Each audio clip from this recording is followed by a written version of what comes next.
aquí Abad de Santillán para convencer a la CNT de que debía cumplir ese papel favorable un poco a lo que viene llamándose el régimen de la transición. Habló, por lo tanto, en Sants, en octubre, me parece, de 1976, creyendo llevarse por delante la voluntad de la CNT, y lo que hizo fue que todos los CNTistas que le escucharon se levantaron, le abuchearon y, con los brazos cruzados en alto, empezaron a cantar a las barricadas. Bueno, pues Abad de Santillán realmente cometió errores. Hizo cosas buenas, tiene buenos escritos, totalmente aceptables por un libertario, pero los últimos años, desde los años 40 y tantos en adelante, Abad de Santillán viene haciendo un papel realmente malo para el movimiento libertario. Bien, cuando él habla aquí de la pasividad, la indiferencia y la impostura, seguramente por pasividad entiende la actitud de Eleuterio Quintanilla, por indiferencia algunos aspectos de la vida de Peirats y por impostura la labor verdaderamente sindicalista, anarcosindicalista, anarquista de Germinal Esgleas y de Federica Montseny. Nosotros entonces, conociendo todo esto y conociendo el escrito que nos presenta Miguel, escribimos esto. Nosotros sí creemos que hay que temer el error, sobre todo por el daño que puede causar a los demás. Por eso, frente a la pasividad, la indiferencia y la impostura, preferimos la prudencia y la reflexión. Muy de acuerdo en que lo peor es la persistencia en el error, pero sin que esa disposición nos sirva de una especie de refugio que siempre nos libere de los efectos de la ligereza.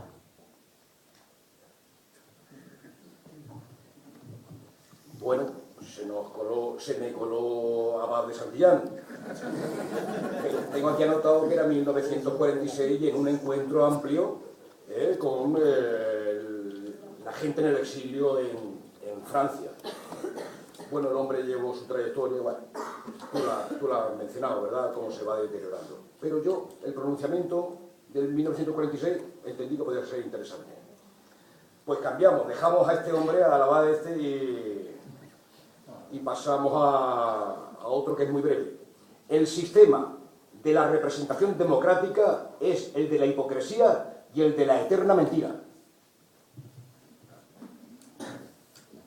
Lo he dicho antes de manera muy rápida en mi exposición, que es lo que yo creo que hay que decir sobre esto de la mal llamada representación democrática. Lo primero, que el sistema correspondiente, tal y como se perfila entre nosotros, se asienta en la voluntad expresa de ratificar un orden marcado por desigualdades extremas. Obedece expresamente a ese propósito. Lo segundo, que se cimenta en ficticias mayorías. Recurro en este caso a un argumento muy convencional. El gobierno español lo ejerce en este momento un partido político que disfruta del apoyo electoral de menos de una cuarta parte de la población censada con derecho a voto. Lo tercero, que esconde que por detrás son formidables corporaciones económico-financieras las que dictan todas las decisiones importantes. Y lo cuarto y último, que ese sistema que presume de la búsqueda de fórmulas consensuadas de resolver los problemas, cuando las cosas vienen mal dadas, no duda en ejercer la represión, a menudo de forma extrema y descarnada. Con alguna frecuencia me asalta la reflexión de que tal vez la propia palabra democracia, al calor de todo lo anterior, está tan quemada que el propio concepto libertario, y no solo libertario, de democracia directa se ve afectada por ese incendio, en la medida en que si realmente lo que el sistema describe como democrático es esta realidad que acabo de mal describir, cualquier mente moderadamente consciente rechazará la democracia. Sucede un poco lo mismo que lo que ocurre con esa propuesta que se ha extendido con frecuencia en los últimos años y que da en reclamar una segunda transición. La fórmula me parece muy poco afortunada. La primera transición fue tan nefasta que si queremos reivindicar algo distinto, probablemente un ejercicio de prudencia elemental sería prescindir al menos del término que retrata esa transición. Bueno, yo respecto a esto soy muy breve. Digo simplemente, de acuerdo con las palabras de Miguel Bakunin, y añado, dar un cheque en blanco a un representante, entre comillas, es una forma hipócrita de ocultar la voluntad de negarse uno mismo a su propia responsabilidad. Bueno, pues un poco en la misma línea, porque, bueno, el gobierno, fijaros si ha habido gobierno para echarle de comer a los marranillos de mi pueblo, vaya que ha habido, ¿no?, todo tipo de gobiernos, y a veces, en algunos periodos de la vida, procesos históricos, ha habido gobiernos que, bueno, por unas situaciones muy concretas, han podido, yo qué sé, captar de que, bueno, se le arrime a ellos, ¿no?, a lo mejor una parte del movimiento libertario. Todo esto viene al hilo de que tengo aquí anotado que dice: todo gobierno es dañino, es dañino. Por eso no elijo entre un gobierno malo y otro peor. Creo que la concreción principal en nuestro maltrecho debate de los últimos años de esa afirmación es la discusión que antes he rescatado de manera muy rápida sobre la República. Hace 3 o 4 años me escribieron de una editorial de Málaga para pedirme un prólogo a un libro que, si no mal recuerdo, se titulaba 100 preguntas en defensa de la República. Y me vi obligado a responder que lo sentía mucho, pero que yo no era republicano. Que me parece que la propuesta de la República entre nosotros tiene, naturalmente, algunas connotaciones emocionales que yo no deseo olvidar y que remiten a la historia reciente del país, pero que solo en virtud de una ilusión óptica podemos llegar a la conclusión de que, por ejemplo, esas 4 carencias básicas de la democracia representativa que he invocado al intentar glosar la observación anterior van a encontrar algún tipo de respuesta convincente del lado de la República. Me temo que esta es una ilusión óptica de la que conviene que nos deshagamos cuanto antes, pero ya no solo porque una república reproduciría la lógica entera de la democracia liberal, si así lo queremos, corrigiendo algunos de sus elementos de disfunción más graves. Creo que lo principal no es eso, es el hecho de que la perspectiva de un gobierno ejercido desde una presunta mayoría y sobre la mayoría anula el horizonte de la autoorganización desde abajo. Y a mí me parece que por mí, si ni siquiera os lo voy a reprochar, lo que me importa es lo que hacéis los 364 días restantes del año. Creo que esta es una percepción también sugerente que, repito, conduciría a la conclusión de que, habiendo un rechazo expreso del voto en la forma de organizaciones jerarquizadas, pautadas por el Estado, reflejaría, sin embargo, opciones tácticas y de comunicación eventualmente diferentes entre unos u otros pensadores libertarios.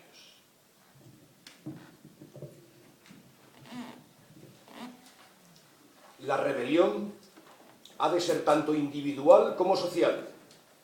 De lo contrario, se corre el riesgo de que solo quede en un cabreo personal o en una algarada popular sin mayores consecuencias. Bueno, pues empiezo yo.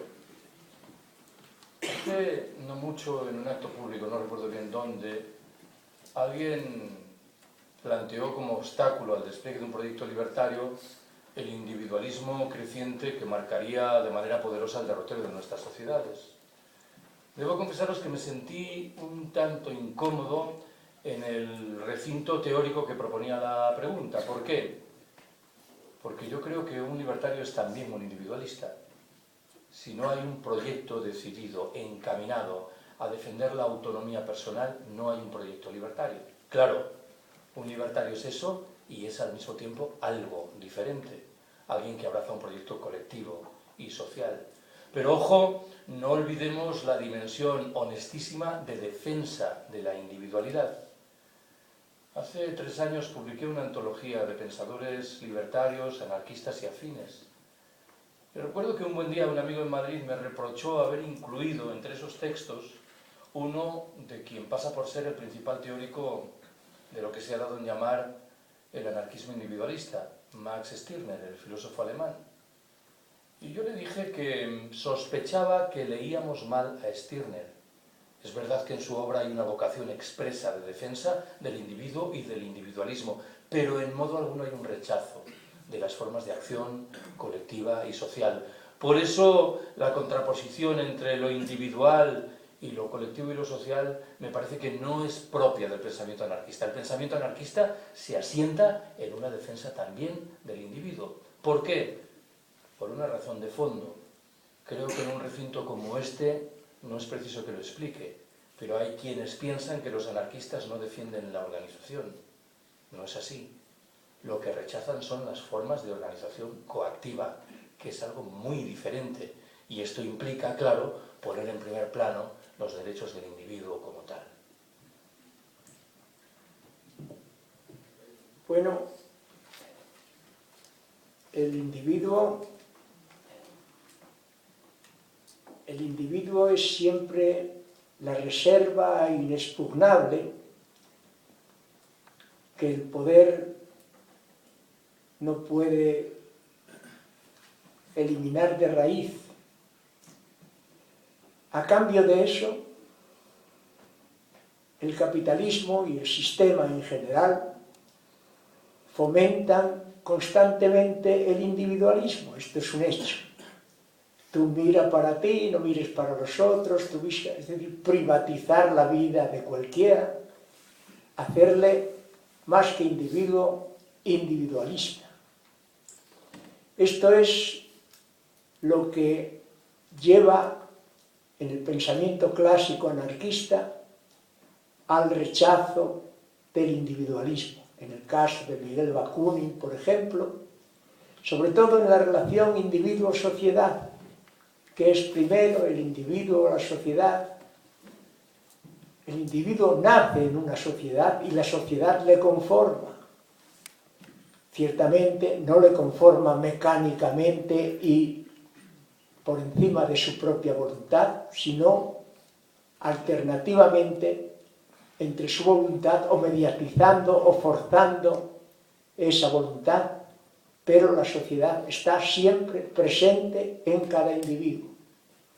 Repito, como dije anteriormente, la sociedad de dominio, la sociedad de la dominación, está dirigida por unos valores ideológicos que son los valores de las clases dominantes y forzosamente estos valores van a convertir al individuo en un individualista. Esta es la diferenciación fundamental que hay que hacer, porque algunos pueden entender que la crítica del individualismo puede ser también la crítica del individuo en sí, y son dos cosas completamente diferentes. El individualismo es la actitud a la que el capitalismo y el sistema convierte y lleva al propio individuo en beneficio del propio sistema, porque mientras el hombre vive para sí, vive para el consumo, pues el hombre compra y el hombre hace vivir y marchar la sociedad. Nosotros, respecto a esto, habíamos escrito: la rebelión individual no debe entenderse por intereses exclusivamente personales y no generalizables. Una tal situación pudiera no ser por sí misma racional. Alguien que se rebele irracionalmente por buscar algo que realmente o racionalmente no le corresponde o no debiera reclamar. La rebelión social, en cambio, parte de lo común, y en ello hay ya un principio de objetividad que nos orienta en nuestro comportamiento. Por lo tanto, respeto del individuo y cuidado con la actitud individualista, en el sentido de que puede suponer una actitud que no secunda principalmente los movimientos de lo común y la idea de lo común. Ya. Yo ya os he escuchado a los dos de pronunciaros sobre esto que os voy a leer, pero yo creo que merece la pena, andamos bien de tiempo, indagar un poco más en esto que ahora leo, sobre todo porque el movimiento libertario o la gente y grupos que se reivindican del movimiento libertario aquí en este país, pues bueno, a veces nos sorprenden en verdad con la capacidad de regate o de, no sé, de travestismo que pueden llegar a emplear. Dice, rechazamos cualquier forma de cooperación con individuos, grupos y asociaciones que, declarándose libertarios, pero colaborando con instituciones del poder, buscan transformar el movimiento libertario en un componente natural del juego político de la sociedad democrática. Hace unos días un periodista formuló una pregunta similar. Me preguntó expresamente si yo era partidario de dialogar y de pactar con instancias que están claramente situadas en la mecánica del sistema, que configuran en su caso pilares de ese sistema. Es verdad que proponía dos verbos que son distintos. Uno es dialogar y otro es pactar. Nunca he visto ningún problema en dialogar, entre otros motivos por uno. Malo sería que no dialogásemos porque a duras penas podríamos atraer a nuestras posiciones a quien es nuestro interlocutor. Pero me resulta cada vez más difícil aceptar la lógica del pacto. Ojo que esta es una discusión muy de política cotidiana. Todo el mundo dice que está a favor de la unidad, pero todo el mundo juega las mismas cartas y establece criterios para la unidad, establece líneas rojas superadas las cuales se niega a pactar. Claro, si alguien aquí dijese, hay muchos votantes del Partido Popular que son personas respetables y con las cuales habría que pactar, yo me quedaría un poco perplejo. Si alguien agregase el nombre del Partido Socialista diría otro tanto. Si alguien se refiriese a los sindicatos mayoritarios propondría la misma reflexión. ¿Cuáles son, a mi entender, los elementos que determinan la línea roja que establece con quién uno está dispuesto a llegar a acuerdos y con cuál no? Los elementos son dos. El primero es el apoyo expreso, cotidiano y consecuente a prácticas autogestionarias desde abajo. Y el segundo es la conciencia de lo que se nos echa encima, la asunción de los retos que se derivan del colapso, por decirlo de manera rápida. Creo que en el escenario actual, y me acojo a observaciones que ha formulado José Luis García Rúa sobre el movimiento del 15 de mayo, afortunadamente el ámbito de personas que aceptan estas dos lógicas, la autogestión, la conciencia del colapso, ha engordado sensiblemente. Aunque claro, no quiero engañarme, las agresiones del sistema probablemente han progresado con mayor rapidez, con lo cual no sería muy saludable que nos declarásemos muy satisfechos con ese eventual engordamiento de la masa crítica en un país como el nuestro. Bueno, yo sencillamente, como traía que forma de cooperación con individuos y grupos y asociaciones que declarándose libertarios colaboran con instituciones del poder, he puesto simplemente de acuerdo. Claro que el diálogo hay que entenderlo de una forma constructiva, en el sentido de que hay realmente verdadera libertad para contraponer posiciones ideológicas de un lado y de otro. Sin embargo, cuando el diálogo es una simple repetición de palabras y argumentos que de antemano nosotros los tenemos muy sabidas, el diálogo es simplemente un diálogo de sordos, un diálogo que no sabemos a dónde puede llevar más que a perder el tiempo. Cuando del diálogo puede salir por lo menos la evidencia de cuál es la posición correcta frente a la incorrecta, ahí debemos aceptar el diálogo en todas las circunstancias y en cualquier situación. Pero la forma de colaboración con el poder, colaboración por el poder, quiere decir que forma de una manera o de otra parte del poder, por ejemplo, recibiendo subvenciones del poder, dependiendo del poder, siguiendo las pautas que el poder indica y no criticándolas y oponiéndose a ellas. En ese caso, no hay posibilidad, entiendo yo, de colaborar, no hay posibilidad de aceptar como miembro, digamos, interlocutor válido de nuestra propia posición. Por esa razón es por la que he dicho, estoy de acuerdo con no tener ninguna clase de relación con individuos que colaboran con instituciones del poder y que buscan transformar el movimiento libertario en un componente natural del juego político de la sociedad democrática.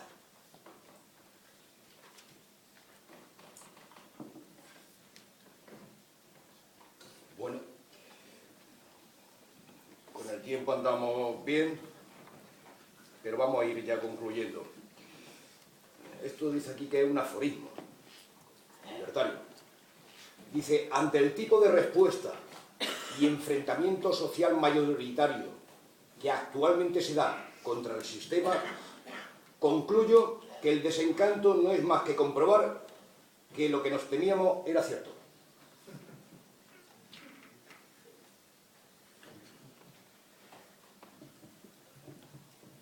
Esta percepción se sitúa en el ámbito conceptual de una de las dos posiciones que sugería antes, se revelaban en relación con lo del colapso.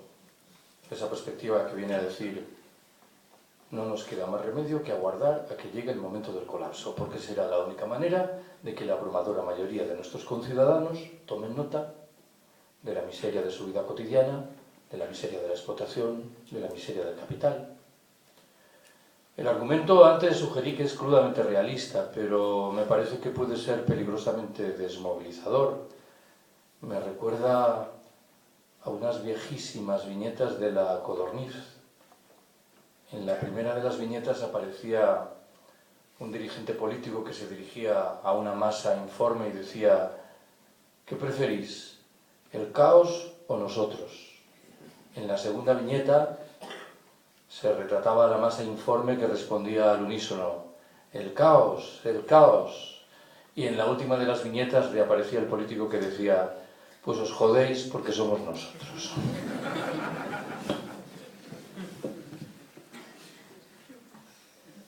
Bueno,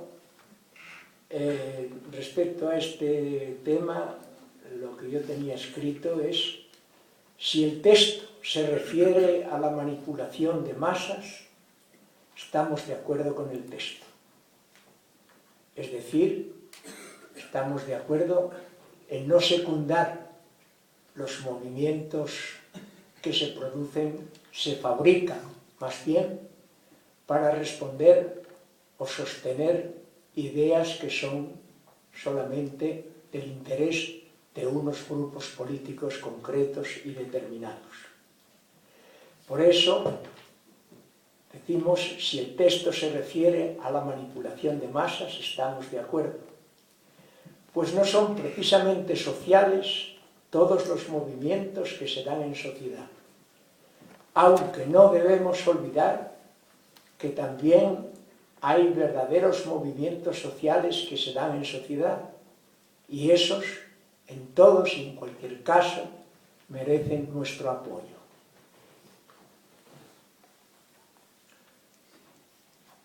Don Quijote buscaba aventuras, Sancho llenar la panza. ¿Cuál es el camino de la humanidad?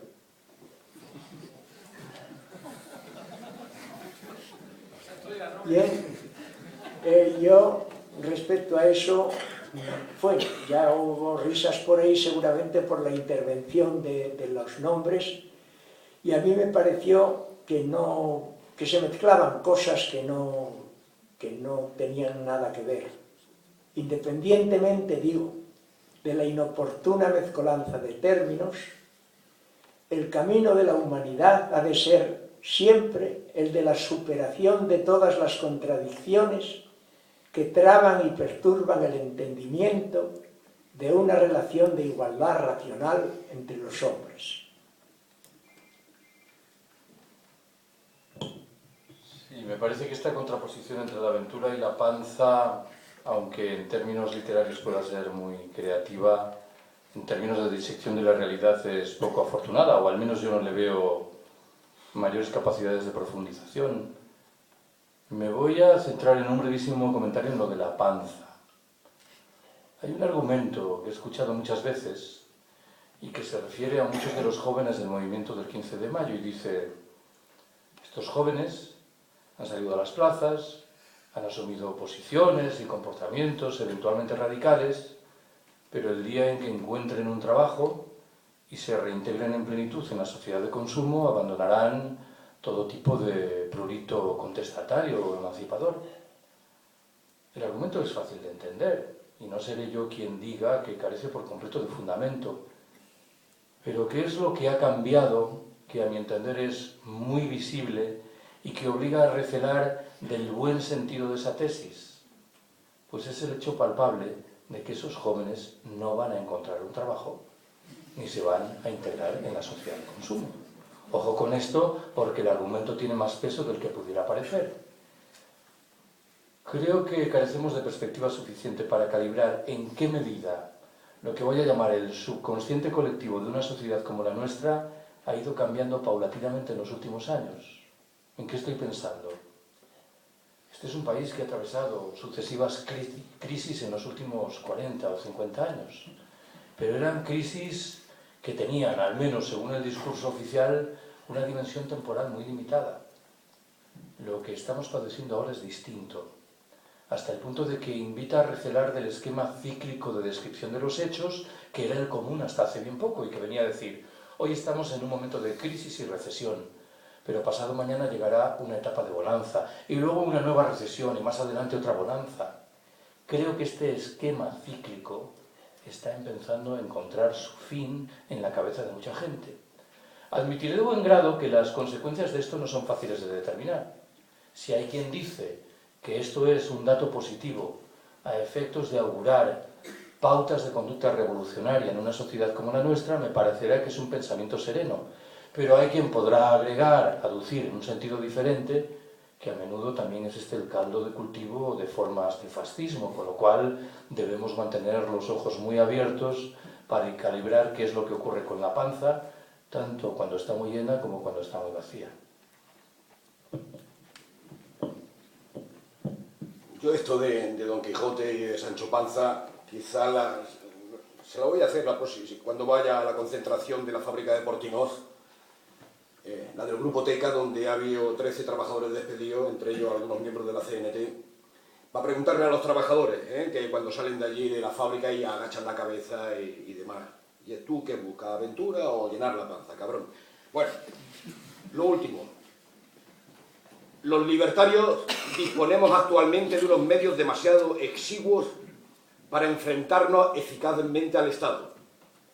Somos como una pequeña hormiga que intenta picar el lomo de un elefante, pero dicha hormiga puede resultar muy molesta colocada en algún punto clave de la anatomía del paquidermo.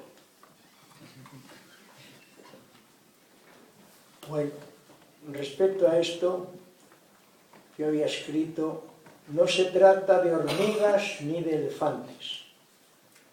Tampoco se trata de picar o por molestar. De lo que se trata es de actuar operativamente en forma de producción y acrecentamiento de la conciencia social y de la fuerza real en los enfrentamientos de la lucha de clases. De modo que la dialéctica estato-capitalista y sociedad se vaya dibujando cada vez con mayor claridad. Me atuve a esto sobre todo para evitar los comportamientos quizá demasiado lejos que externamente puedan ser sonados, para atenerme mucho más a aquellos que son profundamente radicales y que interesan al fortalecimiento del movimiento, porque únicamente del fortalecimiento del movimiento, al menos un libertario, solamente puede esperar que alguna vez, algún día, el mundo se transforme realmente. Pero sin esa profundización, sin ese fortalecimiento que tenemos que buscar a partir de las acciones correctas y profundas, no de las acciones, en fin, o caprichosas en algún caso, o imaginativas, pero sin resultados eficaces por otro, es a lo que debemos atenernos. Formulo 3 observaciones. La primera, eso de que nuestros medios son exiguos es discutible, o al menos es relativo. Muchas veces he pensado que antes de 1936 la CNT, con medios infinitamente menores que los nuestros, fue capaz de desplegar una acción sindical y revolucionaria notabilísima, a años luz de la que son capaces de desplegar las maquinarias de los grandes sindicatos de hoy. Lo que me quiero referir ahora no es civilino. Estamos asistiendo a un retorno a condiciones laborales que por muchos conceptos recuerdan a las propias del siglo XIX. Esto tiene más interés de lo que pudiera parecer. En 1976, cuando reemergió la CNT entre nosotros, hubo personas que dijeron: la sociedad española ha cambiado tanto, ha irrumpido una clase media muy poderosa, de tal manera que el tipo de sindicalismo de combate que la CNT postuló hasta 1936 ha perdido fuelle porque las condiciones objetivas ya no dan. Claro que ese argumento tenía algún fundamento, pero quiero preguntarme si la deriva contemporánea de una sociedad como la nuestra no conduce a la reaparición de viejas condiciones aparentemente desterradas de la historia de relación laboral que justifican en plenitud la reaparición de un sindicalismo de combate frente al sindicalismo de pacto. ¿Cuál es la tercera y última observación? Bueno, yo ya sé que la distinción terminológica que propongo es discutible y no me importa en sí misma como tal, me importa lo que retrata en esos términos. El adjetivo anarquista creo que tiene una condición ideológica clara. Remite a una percepción doctrinal que emergió a finales del siglo XVIII y principios del XIX. De tal manera que, forzando un poco el argumento, uno podría sentir la tentación de afirmar que un anarquista es alguien que ha leído a Bakunin, a Kropotkin y a Malatesta y se adhiere a las ideas correspondientes. Esas lecturas son muy recomendables, pero creo que el adjetivo libertario tiene menor carga ideológica y permite describir realidades muy plurales que, anarquistas o no, reflejan el vigor contemporáneo de la práctica de la autogestión, de la democracia directa y del apoyo mutuo. Me parece que las prácticas libertarias, con toda claridad, están renaciendo biológicamente en una sociedad como la nuestra y que hay que prestar tanta atención al engrosamiento de los movimientos anarquistas, identitariamente anarquistas, como al fortalecimiento de esas prácticas libertarias en la base de nuestra sociedad. Esos espacios de autonomía que mencioné antes me parece que reflejan el vigor contemporáneo, afortunadísimo y creciente de las prácticas libertarias. Bueno, pues ya hemos terminado con la segunda parte. Yo tenía por aquí anotado, me parece que era un estribillo de la Polla Record, ¿no? Que decía de que cualquier día vas a... ¿no? Esta noche lo mismo puede salir el sol, ¿no? La Asamblea de Majara decidió que lo mismo esta noche sale el sol para los anarquistas. Bueno, ya estamos sobre la hora, pero bueno, vamos a ver si todavía podemos echarle 5 minuticos, 10 más. Y salvo que alguno de las personas, de los invitados, quiera manifestar algo, de que vosotros, el que quiera preguntar o opinar, porque levante el brazo, yo tomo nota y para adelante.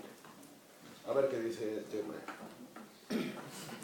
Hola, yo quiero hacer dos preguntas. Que hable en voz alta. Quiero hacer dos preguntas.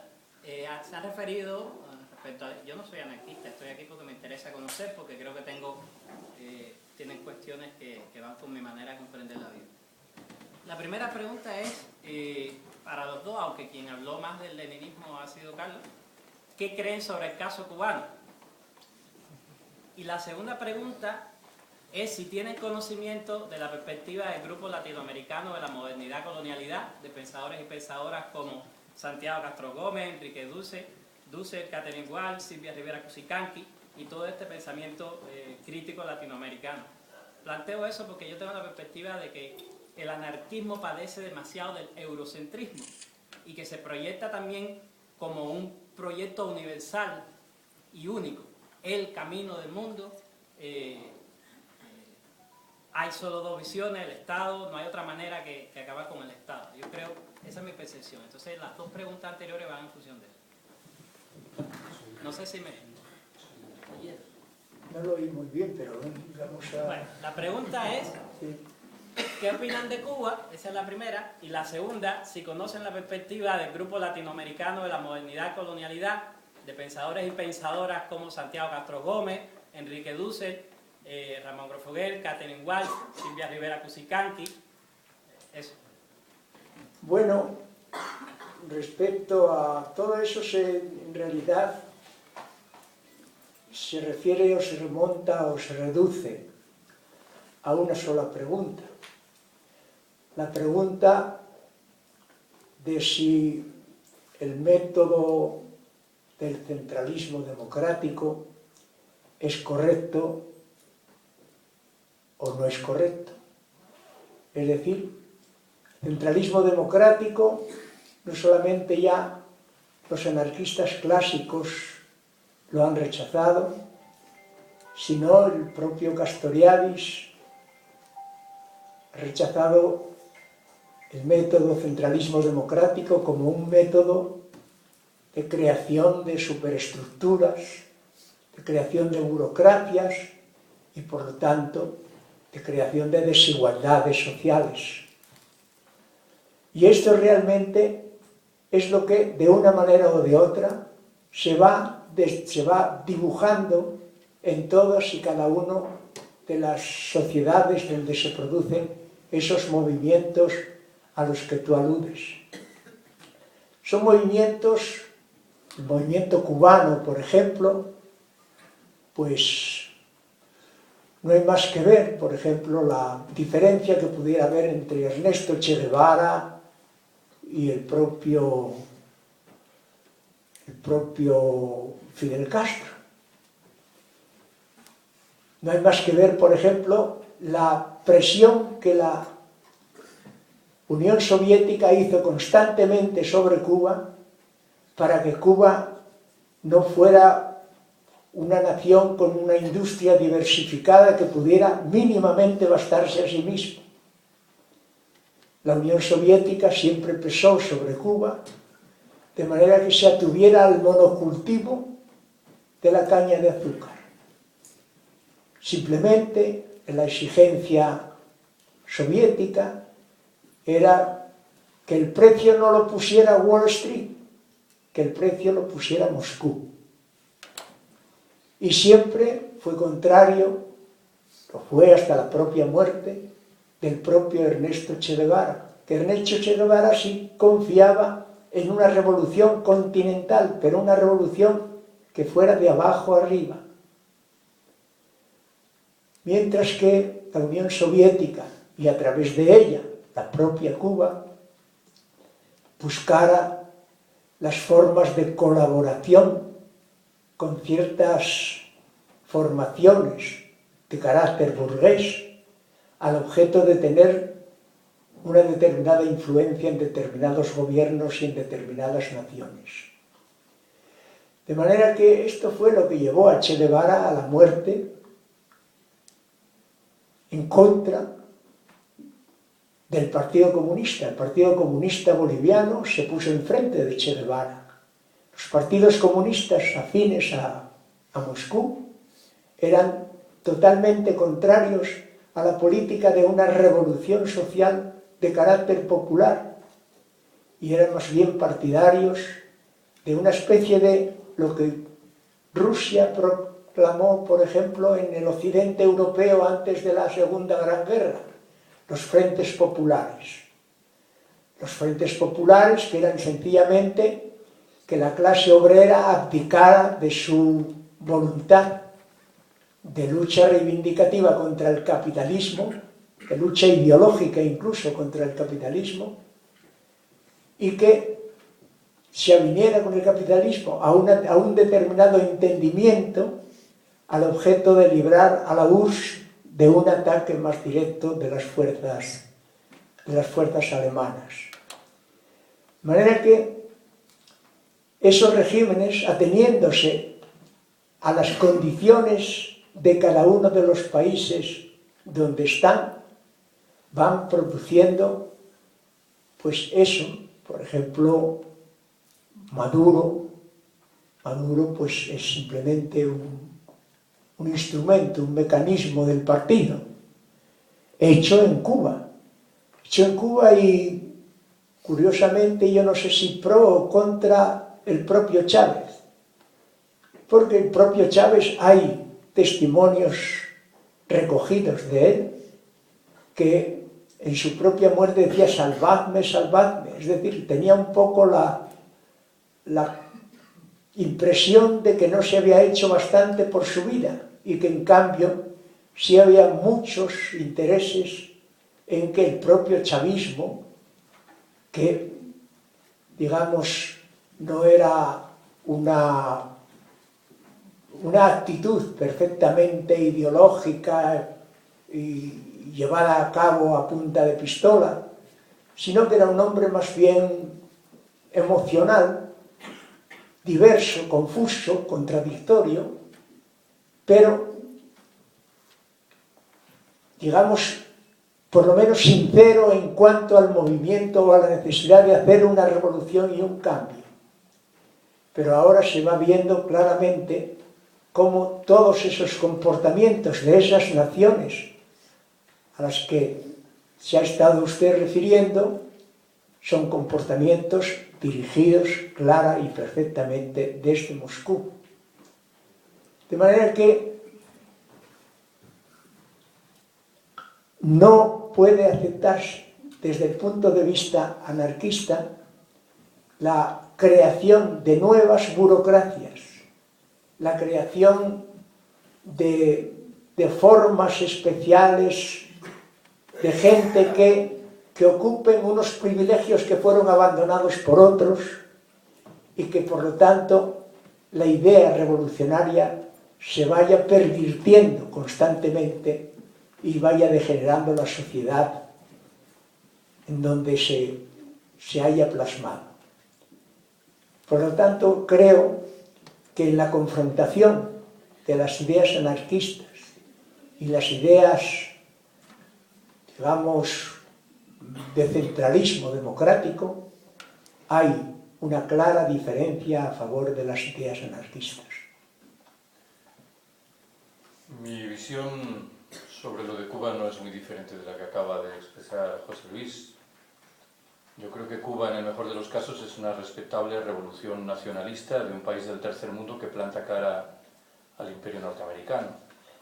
Pero la condición de revolución socialista me parece que es mucho más discutible. En el modelo cubano falta dramáticamente la perspectiva de la autogestión desde abajo. Es un modelo piramidal, jerarquizado, con una burocracia dirigente y separada, con un partido único y con un dirigente carismático. Datos todos ellos que me invitan a concluir que si el modelo cubano ha demostrado su habilidad para resistir al imperio, su capacidad para construir algo genuinamente nuevo me parece que es muy limitada.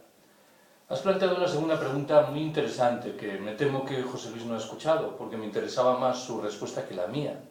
Intento reconstruir simplemente el argumento. El argumento dice: ¿no será el anarquismo un ejemplo más de ideologías generadas en el norte del planeta al calor de la Revolución Ilustrada y ajenas a las prácticas y a los intereses de la abrumadora mayoría de los habitantes del sur en virtud de su condición de estafermos importados que vienen de fuera?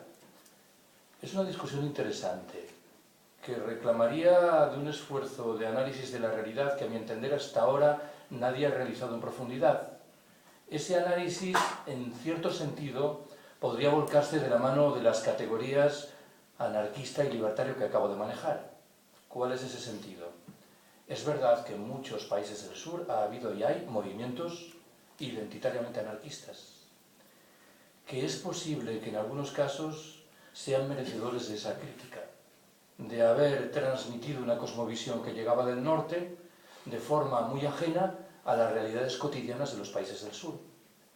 La otra cara de la cuestión es la presencia muy consistente en las sociedades del África subsahariana, de América Latina, del sur de Asia, de comunidades que viven conforme a prácticas que creo que es legítimo describir como libertarias. Me parece que hoy, en cualquier caso, el debate, que es interesante conceptualmente, ha perdido peso. ¿Por qué?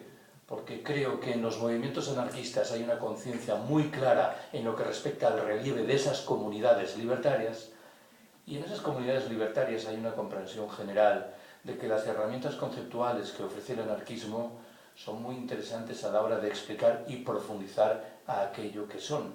Pero en cualquier caso, admito de buen grado que esta es una discusión no suficientemente abordada. Me viene a la cabeza el libro célebre de Benedict Anderson sobre la imaginación colonial y el anarquismo, pero sospecho que prácticamente no le hinca el diente a esta discusión que yo creo que es legítima. Desde arriba me parece lo regular, como que están diciendo de que debiéramos ya cortar. ¿Hay alguna cosica más? No hay tiempo para más, pero vaya, si hay algo... ¿Cerramos entonces? Bueno, pues agradecer por parte de la CNT a José Luis y a Carlos la presencia de ellos aquí. Buscábamos continuar indagando y sabiendo sobre las ideas libertarias, la solidez de los dos, cada uno a su manera, pues yo creo que está ahí. Y bueno, y algunas de las chisteras se han sacado, tanto uno como otro, alguna cosa novedosa. Yo creo que buscábamos eso y bueno, por favorecer de que sigamos viendo y confiando en las ideas libertarias que ahí están. Las jornadas libertarias siguen con otras actividades, me parece que el viernes y el sábado, no me acuerdo cuáles son, la verdad. Y ya está. Gracias por vuestra presencia.